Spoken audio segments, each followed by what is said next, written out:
I may have gotten interested in publishing initially because my dad actually ran a small press. It was a letter press, the sort of thing where you print, you set the type by hand and you crank it out and you print your friends' poems and little books for your daughter, and you do this in the summers as your hobby because you're a college professor. But he was fond of quoting, I believe, A.J. Liebling on the only man who has freedom of the press is the man who owns his own press. My father was a man of many opinions, and I may have inherited that from him, though mine are mostly different. But it kind of led me, I think, to embrace self-publishing when it became something that was available to pretty much anybody with computer access, and not just to those who had the money to lay out to have a publisher print up a bunch of their books all at once. Now you've got all these great print-on-demand services. CreateSpace, that's run by Amazon, and Lulu.com are two of the best known, and I know that most of you have worked with one or the other and a few others in between. So these are all of our great self-published authors here today, and I'd actually, again, sort of just like to run down the line and ask you a little bit about what led you to self-publish, what's your favorite thing about it, what's been the most surprising thing about it. And I'll give you another second to contemplate that before I put Rob on the spot and ask him to start out. Well, the story I always tell is that if you'd asked 5th grade Robbie Cline, right, about the age of my daughter Jessica is now, who desperately wanted to be a writer, if he would self-publish, Robbie Cline would have told you absolutely not. Because it was the mid-'70s, and in the mid-'70s, even 5th grade Robbie Cline knew that self-publishing meant you were terrible, right? No one would read your books.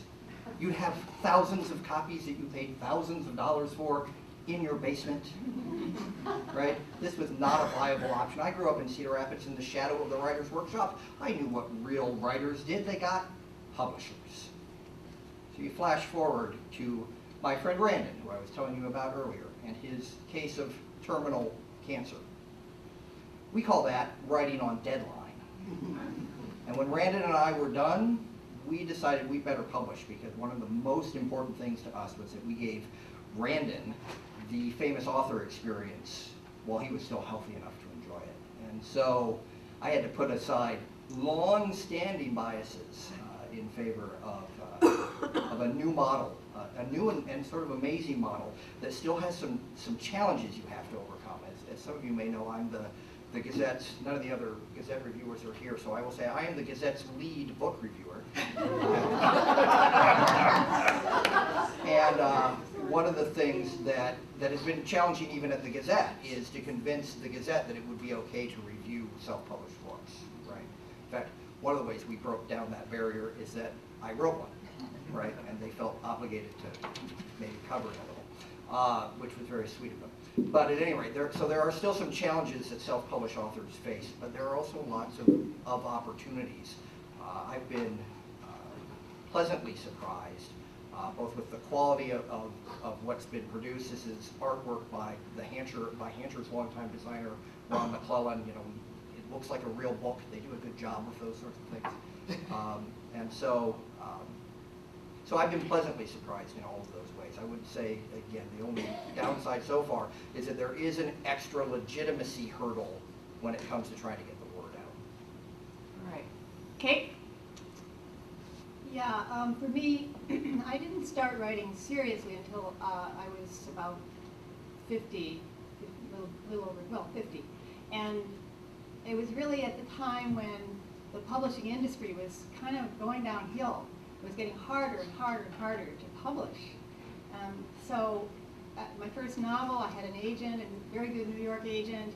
She tried and tried and tried to get it published. She liked it, and it just, she couldn't do it. And so I began, and people began talking to me about these print-on-demand platforms.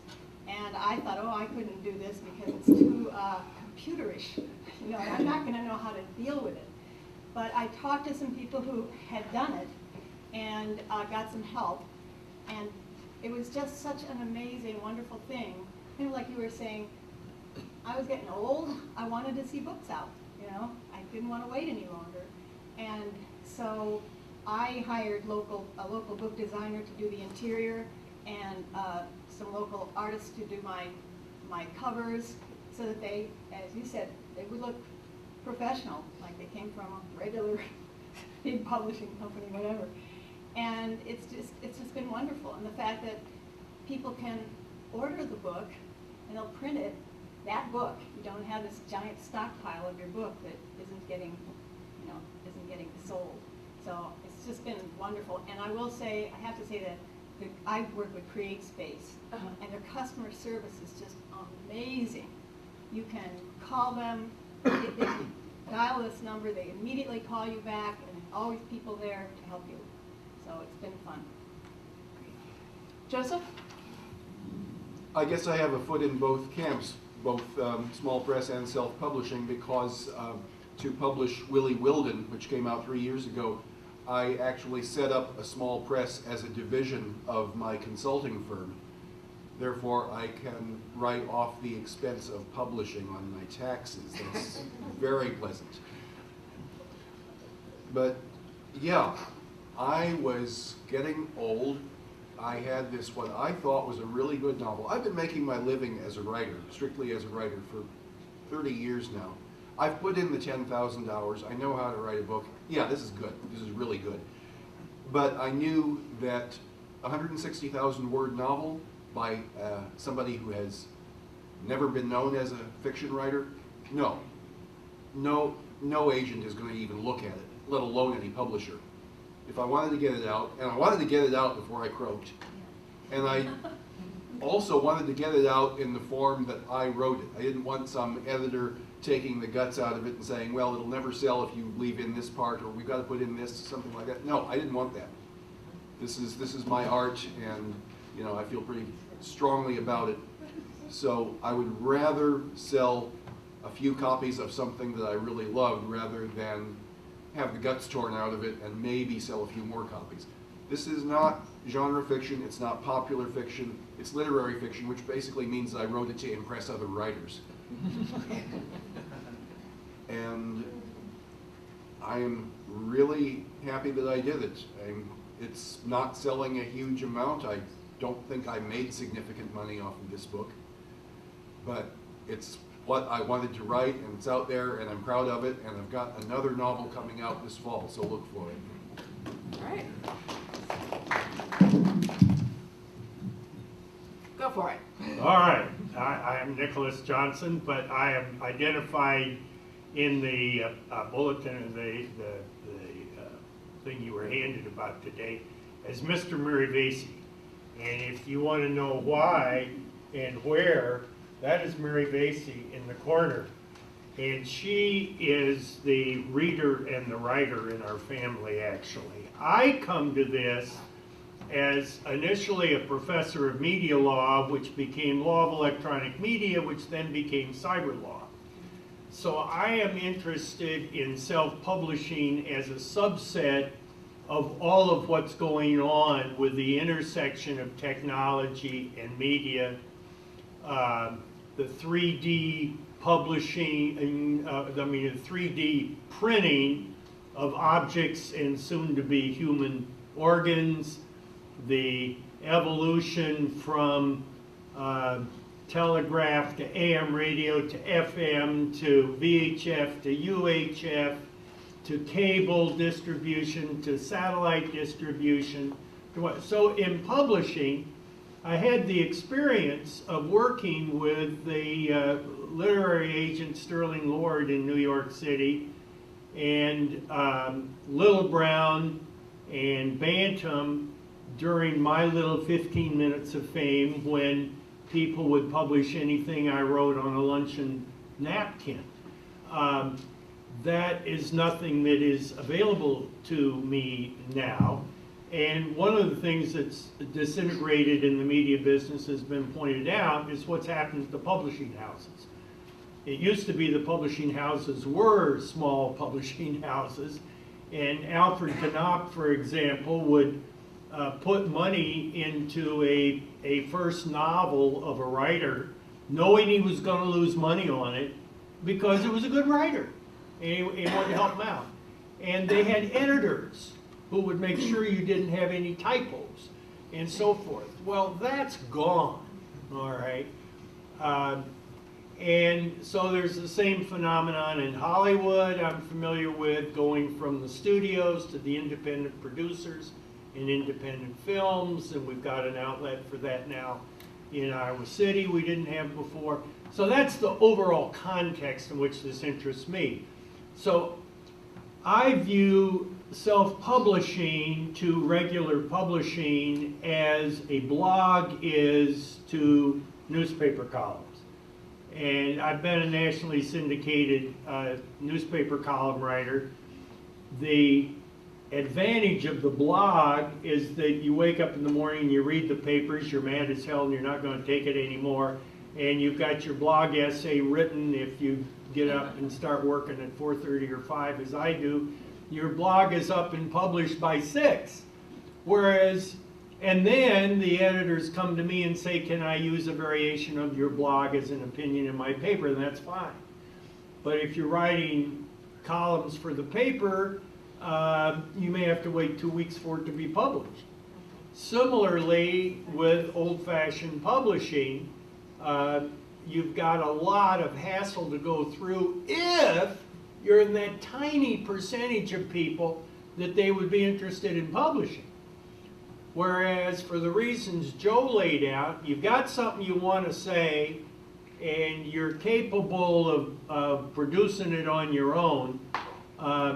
This is also an illustration, as has been pointed out, of just-in-time inventory, which is something that fascinates me in business. How you can run a business without having warehouses and so forth. Well, this is the equivalent of it in publishing. And that makes a big difference. And I've once again talked too long. Thank you for letting me ramble on. But that's how I got interested in this, and now it's personal to me and getting my own stuff out there. Jason?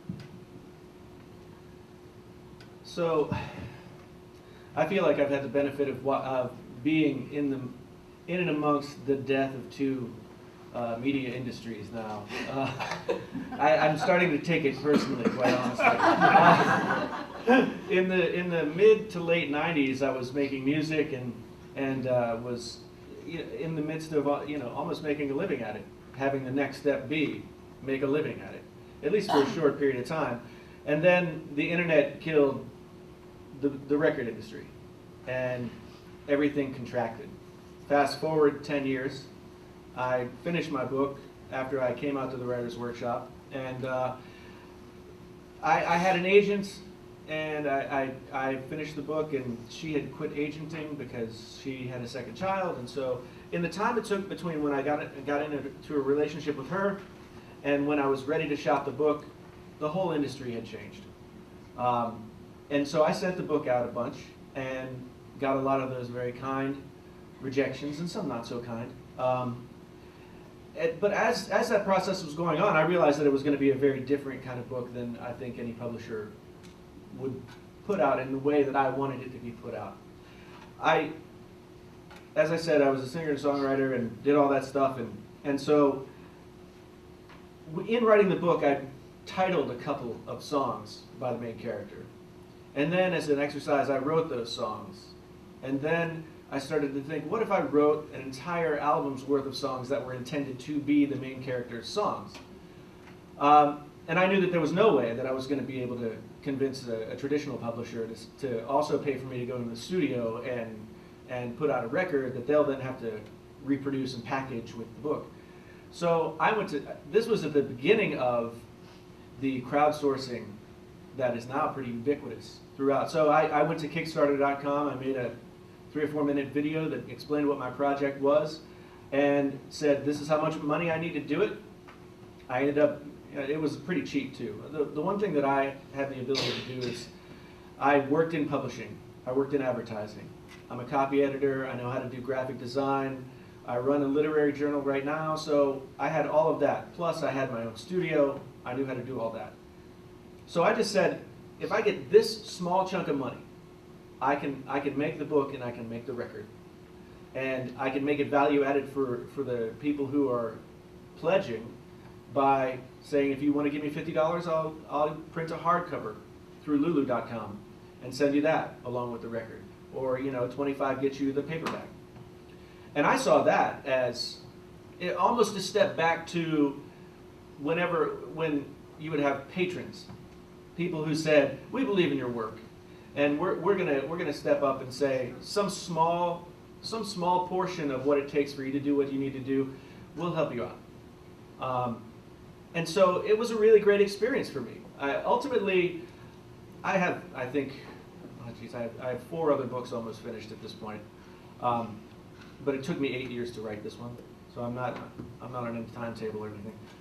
But I'll explore the traditional publishing route again. But I also know that I have the wherewithal to do it on my own. The one problem is, at the end of the day, I'm only one guy. And I can't do everything that I want to do for the book by myself. And that's where I think the role of a publisher, like Steve was saying, the role of a publisher is to be that couple of more people who can help you get into libraries, who can help you get out to readings, who can help you get to festivals, or who can help you just, you know, do some of the stuff that maybe you can't do everything on your own. So that's sort of where I come in with it. All right. Carson? Over the years, I made my living as a graphic designer and illustrator, and I wrote copy for some of our projects. My wife Connie was my partner in this endeavor. She did everything but the artwork, and she supplied my greatest need was she's an excellent copy editor. So when the children were out of college and our expenses were down, we took the plunge into writing this book on Iowa. And we spent a year writing the book and exploring the state, and I wrote as we went, and at the end of the year, we spent 3 months putting it on the computer. Because I have this talent as a graphic designer as well as a writer, and Connie has complimentary talents as a tech person, we were able to do all the work ourselves. But I did have a plan of taking the work ready to go to press and go to a publisher with it. I actually called a couple of them, and they had no interest at all when they found out how big the book was and how much color there was in it and all that type of thing. They weren't going to take a chance on it. I had this folder where I was going to put these replies from the publishers in, and I looked at it recently and there's nothing in it. So we did the publishing route, we got it printed, and then the hard part came promoting the book. I grew up in Norwegian communities up in northeast Iowa and southeastern Minnesota, and they frowned on self-promotion. So they were really upset with me the way I turned out after trying to promote the books.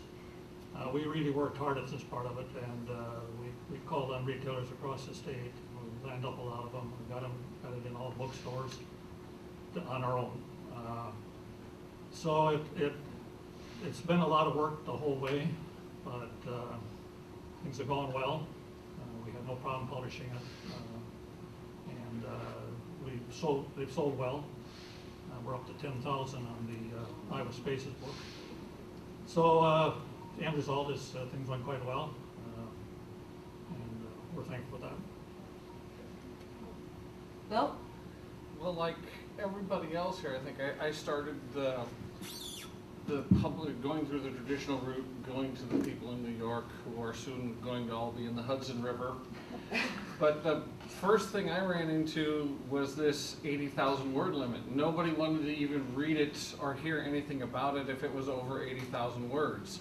And my novel was 160,000. So my choice was to either cut it in half, which I didn't want to do because it wasn't written that way. It didn't feel right. I could gut it, which I didn't want to do that either, or just say, well, to hell with it and go ahead and publish it on my own. So it was the only way I could keep it the way I wanted it. And as much as I wanted to get published by some big company, I didn't want to sell them everything. I didn't want to let them hack it up. Here, here. So it was just go ahead, do it myself, and roll the dice and see what happens. And so far, I'm very excited. I'm happy if I get maybe 5 sales a month. I'll be perfectly thrilled with that, because I know for somebody like all of us, you know, you're starting by yourself, you're putting your heart and your soul into it, you do everything you can, you do all the promotions yourself. 5 sales is good. I have no problem with that. All right. And Edwin? Yeah, it appears everything has been said. So I don't know what to say anymore. Well, what got me into self-publishing is, just like others have said, is their need to publish as soon as possible, you know. My book, what I've written here, is some sort of an inspirational writing. And you know, like every inspiration, it doesn't last for long. So I need to get this thing out. If not, I'll forget everything that I ever thought of. I mean, sometimes I even write that before I even explain what I was writing, everything is gone. So how about I have to wait for back and forth discussion with the publisher? That doesn't mean that if I had the option to publish with a press, a small press or a large press or a national press, I won't seize it. I will jump at it. Now, another reason that I wanted to attempt self-publishing is I wanted to try something bold. I wanted to be able to do something for myself. So apart from the fact that you are assured that, you know, at least your book will be out there, it gives you the chance to learn something new. So for those of you who are thinking, who are kind of conflicted between publishing with a small press or doing some self-publishing, I think there are resources out there. You just need to go to the internet, go to Google and type something, type that question. There's a good blog there on comparing self-publishing, the advantages and the disadvantages of self-publishing and going with a national or well-recognized press. Those, I mean, a few of them will be like their distribution and you know, when you self-publish, you don't get that distributional channel that a recognized press will avail you. And then if at all the disadvantage with self-publish with going with the national press is, again, like the time, the editing, and sometimes after that you still get the rejection. Now, with respect to, I said initially that I do self-publishing. I do inspirational writing. It's completely non-fictional. And right now I'm also working on something that my own writing usually comes from. I start by trying to solve my own problem. Like I told you when I gave my talk, I wanted to write something for my daughter to see if I'm not there, at least she has my words, she knows my mind. There is something that conflicted me again at work.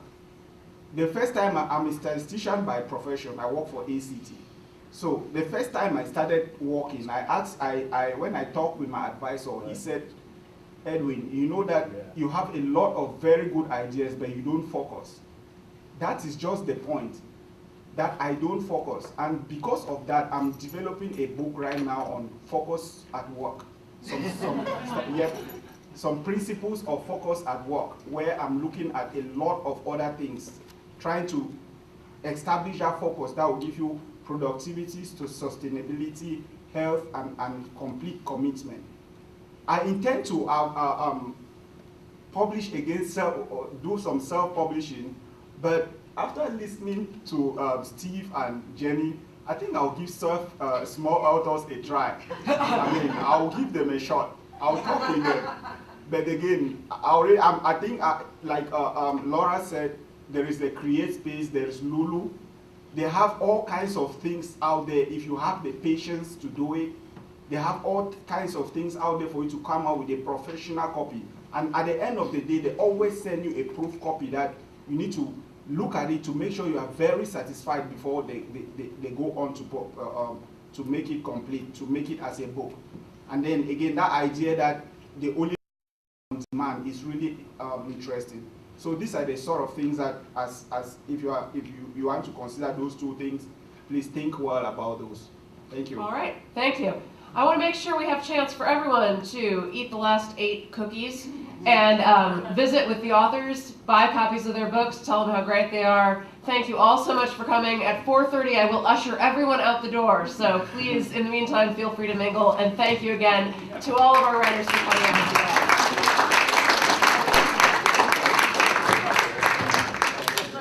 I'd like to acknowledge and note that I believe Johnson County Supervisor Janelle Reddick was back there in the corner, if she's still there. Janelle is everywhere, and today she blessed us with some of her afternoon.